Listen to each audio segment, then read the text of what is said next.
Hi, I'm Paul Germain, and welcome to another session of Smart Boating. If you watched the show before, you realize that we cover a wide variety of topics, from anchoring to paint, and the general idea is to provide you with some information to help you make smarter decisions and have more fun on the water. Today's show is a little bit off of that main path, and we're up here in Wolfboro, New Hampshire for the 51st Lake Winnipesaukee. It's a 51st annual Lake Winnipesaukee Antique and Classic Boat Show. Yes, quite the mouthful. And joining us to talk a little bit about it is Steve, the local chapter president for the New England chapter, ACBS. Steve? Yep. Good to see you. Nice to meet you, Paul. You had a great day for an event. Can you share a little bit about the event and a little bit about what you do in terms of ACBS? Sure. So this is our 51st show. We're the second oldest chapter of the ACBS. Started back in 1976, and we do a yearly show on the third week of July every year. Currently, it's happening in Wolfboro, New Hampshire. In the past, we've had it at the Weirs and in Meredith. Right. But for the moment, we're here. Yeah, you got a great day and a great venue. And ACBS, that's all about antique and classic boats, right? Yeah, antique and classic boats. The mission statement is basically just to further the enjoyment, love, and preservations of these boats. Okay, all right. Well, I'm going to walk around a little bit today and see some of the boats, and then I'm going to rejoin you later on, okay? Okay, yeah, sounds good. Enjoy. Plenty of great stuff here. Thank you. Well, here's an interesting boat at the show today. It's a 1935 32-foot Richardson. Yeah, Paul. This is what I call the pocket cruisers from yesteryear. Really? Pocket cruiser? Yep. Yeah. Richardson was out of the Tonawanda, New York area and built lots of boats from the 20s, 30s, 40s. And they were a good builder. They're relatively sought after today. I see them up for sale on occasion. But a small cruiser that you could go, you and your wife or whatever, you could spend a weekend on. Right. You're not going to live aboard. It's not big enough, but just a great small cruiser. And Richardson had a style all their own, similar to the Elko, but I think they are a little more modern than the early Elkos were. Okay. And this boat looks like it's under a restoration process. Yeah, the fellow that owns this bought it a few years ago, and he's every year it gets better. Yeah. He did most of the woodwork 2 or 3 years ago, and you can see that he's working on his canvas decks now. The front deck he still has to go, but the woodwork around the cabin and the windows has all been done. And nice little cabin, glass cabin enclosure. Yeah. Very nice. And all types of weather you can go out in that. Yeah, on Winnipesaukee, this would really be a lovely boat.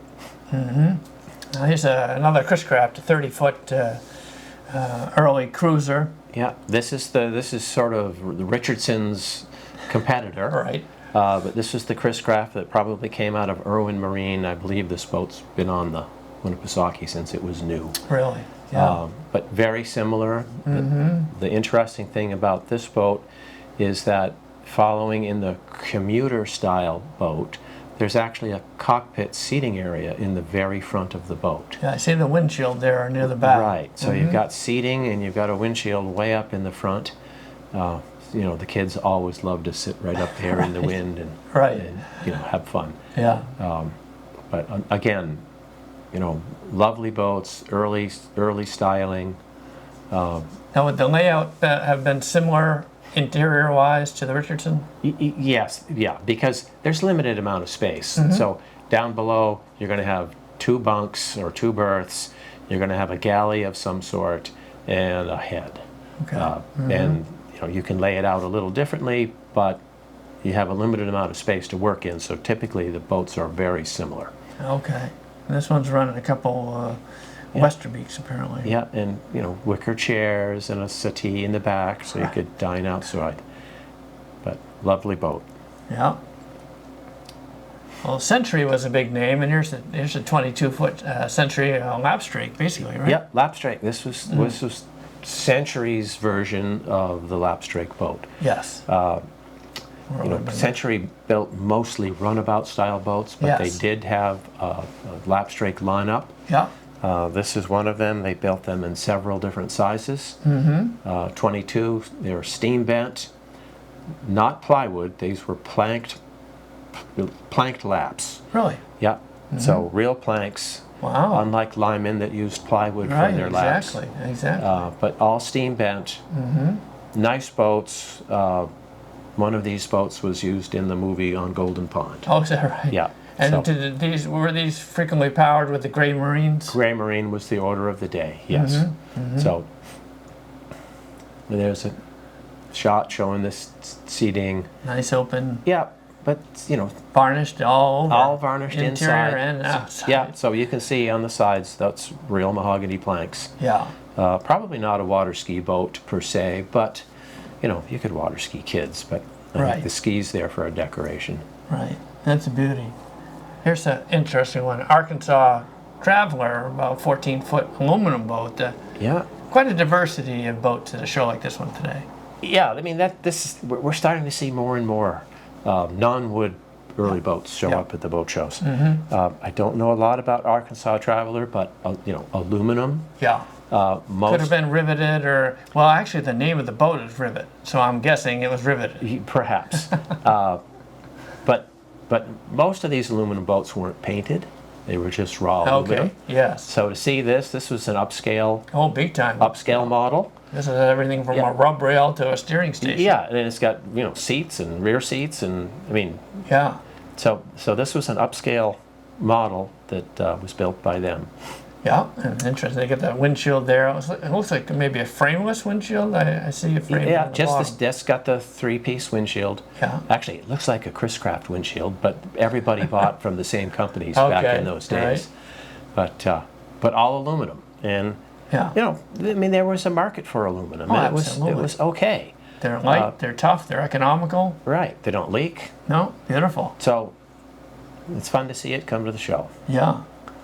So this boat I know pretty well because my old employee built this for Steve Perkins. What is this? Well, this is a Miss APBA design that John Hacker published in Motor Boating Magazine in 1922. And back then, he made public a lot of his design work. Oh, he did. Yeah, and Miss APBA was one of the better going, sport style boats that he put out there. In fact, plenty of race boats in the early 20s were APBAs racing. Oh, that's excellent. They So- can make a class unto themselves. Yeah. I mean, they rated at the Gold Cup level, so they were Gold Cup boats and raced for the Okay. trophies. Okay. This is a remake, and I know Seth modified the deck a little bit to suit the owner. They went back and forth a lot, Yeah. and here it is. Here it is, yeah. So Beautiful. beautiful work. Kudos, Seth, on the construction. Yeah. We see this on the race boat, the new race boat circuit on occasion. Oh, yeah. You got a long foredeck there, and then the engine's right behind it Yeah, there. and that's a 540 cubic inch Dart big block based on a It's Chevrolet. a big serious Yeah, it's motor. 500 plus horsepower. Right. So this is a real sport boat. Yeah. So That came out well. That upholstery looks great too. 22-foot Chris Craft, 1928. Now this is a fairly well-known boat in this region among serious Yes. boat lovers, right? he's been coming to the boat show for probably 40 years with this boat. So we see it every year. Right. It's beautiful. Yeah, they have made improvements to it over the years, and it's they do something and bring it back to the show, and it's a little nicer every year. All right. They added the the Crow style folding top a few years back. It's a very original boat. Yeah. And what's it running for an engine? It's got its original Chrysler Royal 6-cylinder, Okay. which is very unusual. I mean, in my Yes. business, I'm in this business, I've seen 3 of them in my lifetime. Wow. So it's a very unusual engine to still see in the Cadet. This is a cadet model. This is a Cadet, Okay. yes. All right. Yeah, and there's a nice shot from the front. You got the tilting windshield.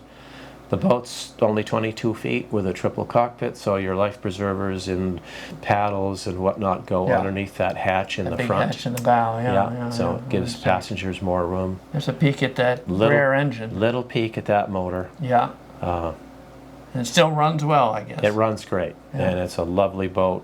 He's shown it some of the eastern United States boat shows. Oh, it must do well. It does. It's won its fair share. Yeah, yeah. And then we've got Bunko. Now, Yeah, I know 28 Bunko. footer. Yeah, I know this boat from my childhood because it was on Lake Sunapee, Really? where I live. What year was this? This boat's 1930, but 1930. I was looking at it in 1960 in a boathouse before it left for Winnipesaukee.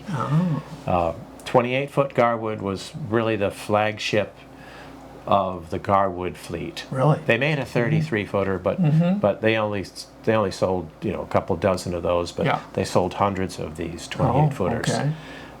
And this was the Cadillac of the Garwood lineup. Triple cockpit, Yeah. leather upholstery, all the hardware, fancy hardware. Yeah. Garwood tried very hard to outshine the Chris-Craft competitors. Right.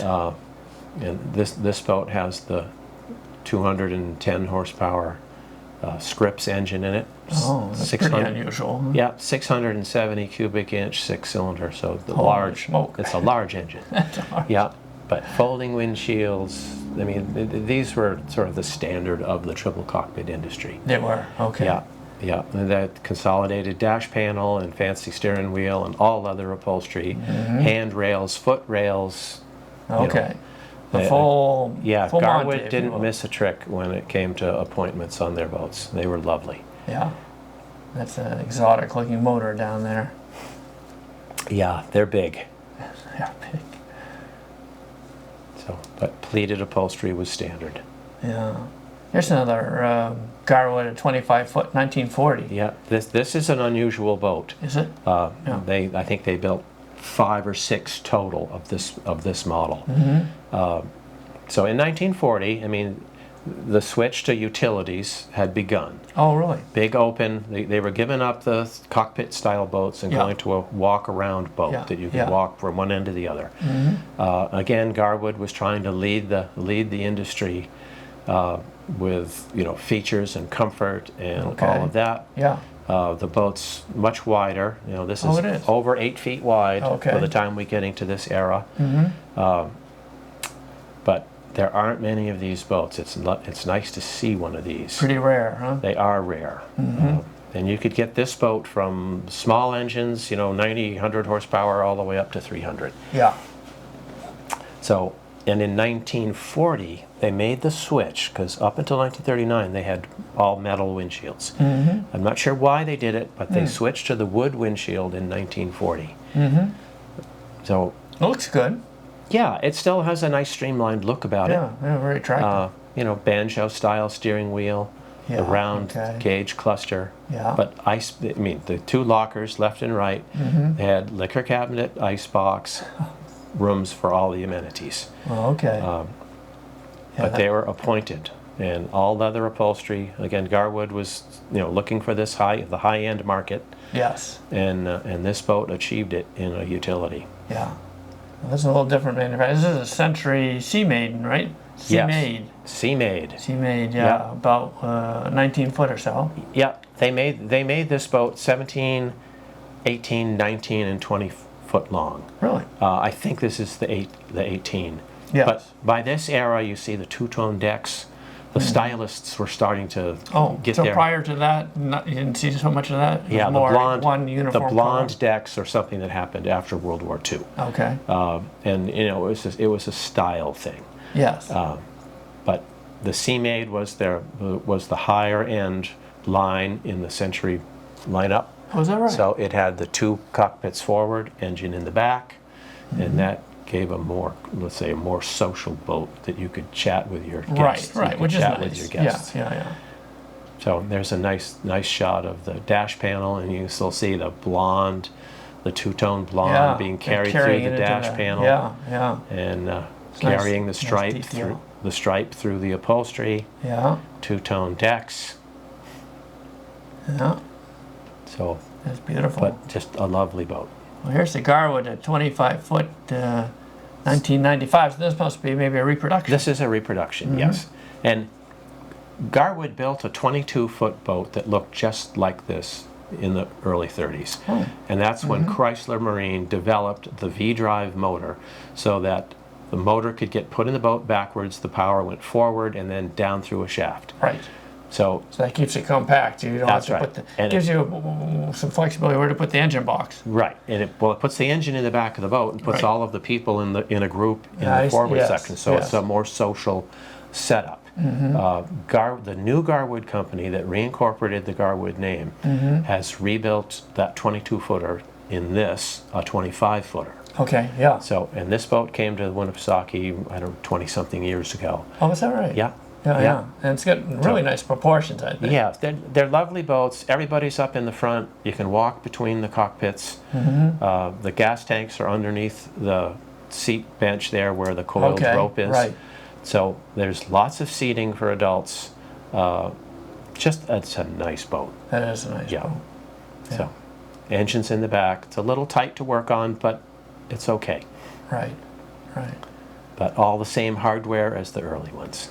Okay, now here's a 53 Chris-Craft 22-footer Sportsman. Yeah, this is the Sportsman. This is the what I call the quintessential station wagon, wooden runabout or wooden boat for its era. Irwin Marine sold a lot of these. This was a very popular boat for Chris-Craft. They made a ton of them. It's actually a pre-war design underneath. So it's a long, narrow, really? Yeah, narrow hull underneath with a wider built compartment on the top. Yes. So they ride like a pre-war boat, but they have the space of the post-war boats. Oh, that's interesting. So, I mean, I've owned 3 of these, and they're always lovely boats. If you have kids, dogs, windsurfers, water skiing, you can do anything with these boats. Right. If you're limited to one boat, this would be a great choice. Okay.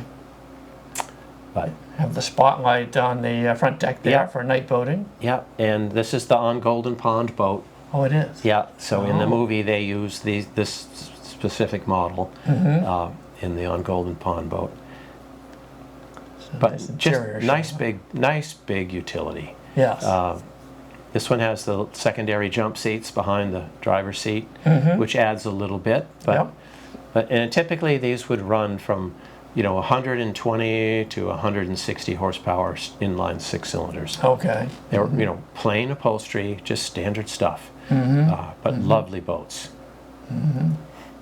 This is a Cadet, same length, but a little earlier version than well, we saw Gray Owl, and this is basically the comp to Gray Owl, same model. Yes. Without the top. Okay. So, Chris-Craft built 22 to 26 footers in their earliest days, and this is the smaller brother. So, lovely boats, narrow, they ride well. Particularly good, I think, for big water. Yeah. But it's a much smaller triple cockpit speedboat. Yeah. Variety of motors for these. Not a big mix. They ran Chrysler motors. You could get from 82 to 120 horsepower. So they weren't what I call super speed boats, but they'd run up to 30 miles an hour. Right. Right. Yeah. But a normal boathouse would accept these. They're easily trailerable, and they have all the basic features of the bigger brother. Yeah. So there's the interior. That windshield reminds me of a Model T or a Model A. Yeah, it's very similar. It's very similar. Straight up and down. A 3/4 bench seat in the front. Now, some people didn't care for that, but this boat's been repowered. I see a modern engine in there. Okay. Which is typical. They want to enjoy the boats. Yep. Maybe they even pull the original engine out. Okay, here's the Century. Okay, 19 foot. Yeah, 19. So this is another of the Seamaids. Yes. Yeah. So this is the 19. This is the bigger brother to the one we saw earlier. Okay. This was a pretty desirable boat. So most Centuries were utilities, but the twin cockpit forward Century was their effort to combat against Chris-Craft's Custom Series. So again, 2-tone decks, 19-foot. Century tended to put bigger motors in their boats, so they were a little more powerful. Yeah. You could get this with, I'm trying to think who, not Universal, but there was a V8 option for this boat. So it was fairly fairly high performance for its day. Right. But again, style, the stylists were doing things to the decks, the deck profile, and here we see that. Yeah. First it was the brown center king plank down through the hull, and now it's got the pointed oval in the center. Yes. They were having, stylists were having a good time with these boats, creating new looks and new ideas. Again, the two-tone dash panel, two-tone back, still maintaining the dark king plank in the center. Yeah. It makes the boat really interesting. Yeah, and then of course the half moon at the transom was another something that they tried. Now here's a 22-foot. I believe this is a Coronado. Coronado. Is this a Cardell or a Coronado? If the engine's in the middle, it's a Coronado, and I believe this is a Coronado. I think you're right. Yeah. Yeah. So they built this. Well, they built the Coronado in 22 feet in wood initially, and then they basically took a plug and made a fiberglass version of the early boat. Right. And that's this boat. And I think the first boat they did was 1967 or 68. Going from wood to glass. Going from wood to glass. And then you could buy this boat right up until the mid or late 80s, maybe even into 1990, in the same exact boat. Yeah. So they had a long run, very popular. Yes. It's a good boat for Lake Winnipesaukee. Yes. It's big enough to handle the chop if the wind blows up. Yeah. And big motors in these boats, weren't they? Century was definitely the king about putting big motors in their boats. Right. Yeah, 440 Chryslers, 428, whatever. Yeah. Chrysler Hemis. So if you had the gang out, not a problem. It wasn't a problem The to still boat could go. handle it, the engine could handle it, plenty of torque. Yeah. And then you can see the upholstery on Century, which was their trademark. Yeah. I mean, everything was upholstered and pleated and comfortable and over the top. padded. Yeah. Over the top. Yeah, they were really, really the king at that. Yeah. So. Yeah, that's very attractive. Yeah, just a nice, big, powerful inboard runabout. Yeah. That's a beauty. I get that ladder right there for you to that's hop right out of the water. The Century ladder. It's on almost all their boats. Now here's an interesting boat. It's a 47, 50 foot. 50 foot. So Shane. Yeah, right after World War II, in Seattle area, Monk, who built cabin cruisers all through the 20s and 30s, had an employee, Mr. Shane, and he broke out on his own and built some what I call stylized cruisers in the early mid-40s after the war. So, if you look at this, you see, there's no square edges anywhere here. No. The windows, from the windows to the painted panel on the side of the cabin to the windshield at the very top, it's all got oval. So it's amazing. Yeah. So it's very interesting. I think 50 feet is all the boat Winnipesaukee wants. Yes. However, here it is, and it's a nice piece. Yeah, it is a nice piece. Here we see some more of those styling details you were just talking about. Right. And I have not been aboard this boat, so I don't know its layout inside, but I'm imagining it's in keeping with its exterior. Yeah, and it's got a couple Perkins diesels in it, apparently. But look at that. It's almost Art Deco. Yeah, exactly. Yeah. Exactly. And the transom is probably one of my favorite viewpoints of this boat, but we'll get there in a bit. But, deck chairs up on the deck. I mean, you could take all your friends and go spend the day. Yeah. And there's multi-levels on the deck, so where those chairs are. That's right. And then you can step down in the companionway. All right. And now here's a 1929 22-foot Chris-Craft. This is a modification to an original hull. I believe, yes. And I'm not just sure what this boat started as in life, but... they recorded on the tag as a 1929. Yeah, so... But you're saying the model, you don't know right. the model. So what's happened is there aren't very many of these aft cockpit speedsters type boats, originals available. Yeah. So people are getting it, and if they want one, if you can't find one, you modify an older boat and you build your own. Yeah. And I'm pretty sure that that's what he has done here. Looks beautiful. Yeah. Really came out well. It doesn't look like something morphed from one thing to another. It looks like this is the way it was intended. Yeah. I mean, this is a pretty nice job. Yes. So, but he's got seating for 4, I think, or 5 in the back. We'll see that in a second. Big long nose. Big long, yeah, big long nose. You have to be careful with this style of boat in that if the boat tends to lift its bow at an interim speed, you lose your vision. Right. So you have to be, careful with what you start with Gotta or work how out you the modify balance it. a little bit. Yeah. There's that big motor. There's plenty of motor in this, so I bet it's quite an exciting ride. Yeah, I think that's a 454. Yeah, well, that's a lot of motor for 22 feet. That is a lot of motor. Yeah. So that position and the balancing of things is important. Yeah, in a boat it like is. This. That's a lot And of iron. A lot of people, modify that with trim tabs, so they can keep that bow down. Right. And then if they're going hard out fast, they can lift them up and not be pushing the bow down even further. Yeah, well, that makes sense. That's a fairly economical solution to an issue Yes, like that. but it looks like he does not have that, so he probably does not have that issue. No. Here's another Century, Okay. 1983. So again, we're moving up. So this is 1983 towards the end of the Coronado. Okay. However, let's point out on this one. Yeah. So this is the Cardell. Cardell, right. So the Cardell is exactly the same hull, but the motor placement, now the motor is in the very back of the boat with a V-drive setup.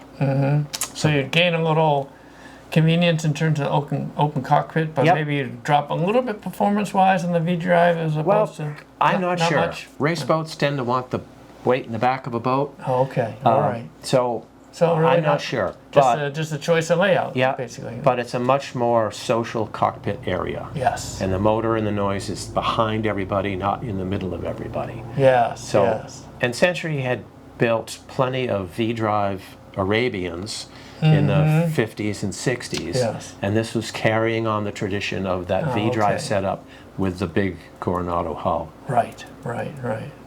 Yeah. So, And you had, and I'm sure there's something that slides on these tops, because generally Century's tops were quite convenient to use. yes. Yes, you didn't have to struggle through them or over them or Right. But underneath them or you whatever. see the seating, and there might actually be a little bench Yep, on that side. yeah, But horseshoe seating, and then of course the motor's in the back, and you get a sun deck. yeah. And there's a Sanger. These are pretty well-known ski boats back in the Yeah. 60s. Well, this is they call it a family ski boat, which I chuckle about, but a mean ski boat. Yes, yes. It's running, I don't know what it's running, some sort of big block, It's I'm a big sure. block with a V-drive somehow, so, it's an 80+ mile an hour boat. Yeah, Maybe, for high-speed water skiing, again, we've talked about the Catalina Island ski race to the Catalina and back. yeah, this would be the type of boat that they'd use This would be the type on of a boat. calm day. You got that just right. Yeah, But the Californians sort of pioneered this style of go fast type boat. Serious sport boat. I mean, would be a lot of fun. yeah. Yeah, nothing on the front deck to interfere with ropes or lines. No. Bare bones, very simple, straightforward. Yeah. Dedicated, focused on a certain Right. objective, Right. to speed. You'd wear goggles when you drove this boat. Oh, I can imagine. Yeah, and you've got your handle for your passenger to hang on for dear life. Oh yeah. And my guess is they would need that. Yes. That's a lot of motor in a small boat. Yeah. Yeah. Yeah, it's all motor, V-drive. Yeah. And propellers are very efficient, so it's not a water jet. Propellers go faster. Get good traction. Yeah. So, imagine water skiing behind this at 80 miles an hour. Yeah, that'd be quite an adventure. Yes, it would. And the last boat we have here from the show today is a 52 E&M White, similar to the Old Towns and. Yep, it sure is. I don't know a lot about white boats, but they're built in Maine. They're built in the clinker style, lapstrake. Yeah. They have a pretty good reputation as being good boats. Yes. Yes. I think they were designed and used more in salt water than fresh water, Yeah. which, that says something for the construction. Yeah. But a good standard, I don't know if the planking on a white is plywood or real planks. No. But the decks are plywood, and then there's wood trim, standard clinker built construction. Right. So this is a good all-around boat. This would Not be a lot of maintenance. If someone says, "I want to go fishing. I want to take the family out. I don't want to spend a lot of time varnishing. Right. Right. This would be a good alternative for them, Right. right? These were utilitarian boats. Yeah. It looks like there might have been a little cuddy cabin up on the front because it's got the big hatch. Got the big hatch, yeah. Yeah, but plywood decks. It's got the full canopy cover. Mm-hmm. I mean, this would be a nice boat for day use. Yes. Yes. So, yeah. And there's a little cockpit view there. Pretty easy to get around. Yeah. Easy boat to live with. Yeah, I think it would be an enjoyable boat to own. Mm-hmm. So, and outboard. Probably power. We're going to get to it in a second. But has he got a modern outboard on there? Yes. Yeah. Think he does. And the classic styling and the current reliability. Well, Steve, good to see you again. I've had a great time here at the show today, looking at a lot of the different boats. Is there anything you'd like to add before we wrap up the show today? Just encourage anyone to join us and attend our annual shows. Like I said, it's the third week of July every year. There's always plenty of great boats here, and you know, we're all about keeping these things in the water and making sure people get full enjoyment out of them. So right. And the club is deeply involved in this event. And if someone wanted to learn more about the club, the New England chapter that you're the president of, how would they learn more? Our website is necacbs.org. You can also find us on Facebook at the New England chapter of the Antique and Classic Boat Society page there. You can kind of follow us along there and head over to the website if you're looking to become a member. Okay, that sounds good. Well, thank you for joining me. Yep, thank you. And thank you, Smart Boating viewers. If you have comments or questions, please contact us at www.smartboatingus.com. Thank you.